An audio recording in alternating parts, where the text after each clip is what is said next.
Salamat, Mama Shahara Pasalubong. Now roasted chicken. Naka 2 points na ako ang mudra guys. Una ang 50 real karon roasted chicken. Permanentiha mudra. Permanentiha ma kay para ganahan pud ta mulihok bisan pagdaghan kay sugo, bisan pagdaghan kay trabahoon, daghag lutoon, bisan kadlaw na matulog kay Ramadan lagi.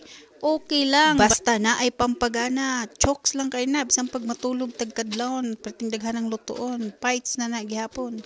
Laban lang tayo sa hamon ng buhay guys. 'Di ba sabi ko sa day 5 na video ko na wala kaming luto kasi nanilingan ang ako ang mudra.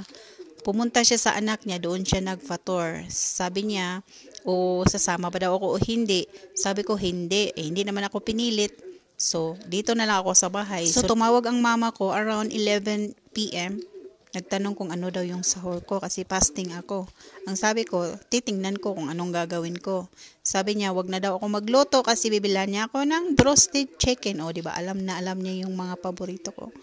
2 points na siya ngayon sa Ramadan. Halika guys, kain tayo. Samahan ninyo ko. Bye bye, God bless. Ingat tayong lahat. Laban lang tayo sa hamon ng buhay. Lagi ninyong tandaan na ang pag-abroad ay hindi panghabang buhay. Matatapos at matatapos din yan kapag matatapos na rin ang goal natin sa Pilipinas. Para sa pamilya natin, especially sa mga anak natin, walang hindi kaya ng isang ina para sa mga anak niya.